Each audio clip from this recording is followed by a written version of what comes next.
Daha dün gibi hatırlıyorum. Bundan takriben 33 sene önce Erzurum'a ilk tayinim çıktığında ben memuriyete orada başladım.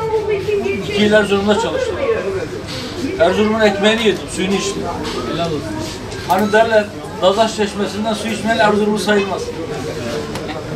Rabbime hamdolsun, Dadaş Çeşmesi'nden su içtik. Orada abdest aldık. Sadece Dadaş Çeşmesi değil. Cennet Çeşme'den de, Çukur Çeşme'den de. Erzurum'u iyi bilir yani. Mumcu'dan aşağıya Kazım Karabekir'e iner. Orada SSK Bölge Müdürlüğü vardı. Orada 2 yıl hizmet ettik. Orada dostluklarımız oldu. Erzurum'un soğuğu meşhurdur bilirsiniz ama insanı sıcak. O sıcak insanlar ortamda çıkıyor.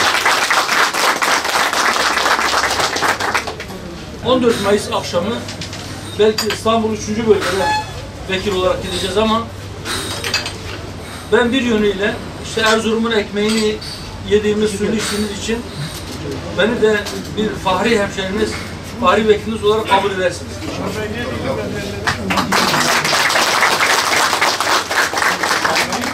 Bütün memleketle ilgiliyiz. Memleketin neresinde bir sıkıntı, bir sorun varsa inşallah orayla bir alakamız vardır. O sıkıntıyı gidermek için bir çabamız olacaktır inşallah. Buradan ben size söylüyorum. Evet, belki bir kişi sorunları çözme noktasında elinden çok bir şey gelmedi. Ama biz şunu yapacağız inşallah. Biliyorsunuz bir milletvekili dokunulmazlığı var. Bu dokunulmazlık 2 türlü. Bir milletvekili kanuna aykırı bir fiilde bulunduğunda da onun özel prosedürleri vardır. Doğrudan dolayı kimse ona dokunamaz. Yani mahkemeye çıkarılma konusunda diğerlerine göre ayrıcalığı vardır. Fakat bizim memleketimizde bir de şöyle bir dokunulmazlık vardır. Milletvekili ile milletin arasında bir duvar vardır. Milletvekiline dokunamıyor. Bir de öyle bir dokunulmazlığı var. Biz diyoruz inşallah o şekilde dokunulmaz olmayacak. Biz milletimizle iç içe olacağız. Biz halkımızın arasında olacağız. Ne zaman bize dokunmak istese zaman el verdiği ölçüde elbette diğer sorumluluklarımızı da yerine getirmemiz gerekir. Ama inşallah bizim de milletimizin arasında, bizimle kardeşlerimizin arasında kalın duvarlar olmayacak. Birinci Dünya Savaşı'nı hatırlayalım. Osmanlı Savaşı'na nasıl girdi? Alman gemileri kaçıp Osmanlı'ya sığınınca düşman gemiler, onların düşmanları olanlar onları takipten vazgeçti. O gemilere zamanın hükümeti İttihat ve Terakki Osmanlı bayrağını çekti. O gemiler Karadeniz'e açılıp Rus limanlarını bombaladı ve Osmanlı Savaş'a girdi. Akıbet, sonuç, mağlup. Hepimiz biliyoruz. Yüz binlerce kilometre kareden geldi 785 bin kilometre kareye. Çok ciddi kayıplar oldu.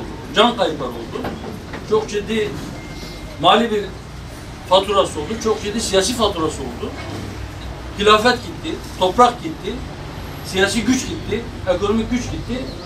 Kendi ayaklarımızın üzerinde anca durabilecek bir duruma geldik. Küllerinden bu millet yeniden doğdu, ayağa kalktı. Ama çok ciddi sıkıntılar çekti.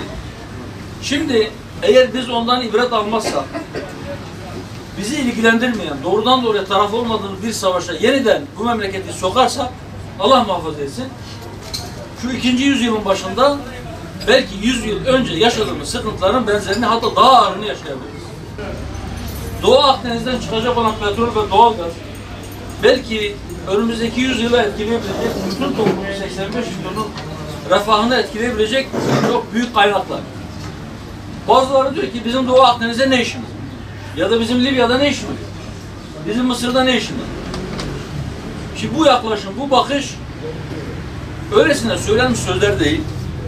Bunu iyice anlamak lazım. Bunun ne manaya geldiğini ve geleceğimize nasıl etki edeceğini bizim iyi hesap edelim. Sadece bu da değil. Dün Erzurum'da da söyledim.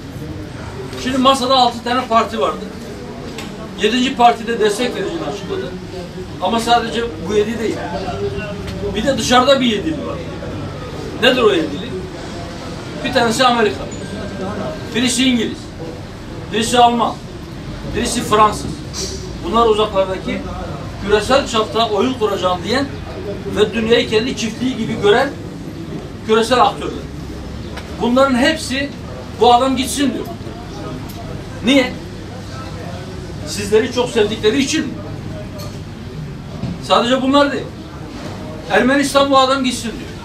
Yunanistan bu adam gitsin diyor. İsrail bu adam gitsin diyor. 4'ün üzerine bu üçünü de ilave edin. 7'yi de bunlar etti mi? Peki bunların hangisi gerçekten bize dost? Sadece buna bakarak aslında niye kalması gerektiğini anlayabiliriz. Bu kadarcık bile yeter.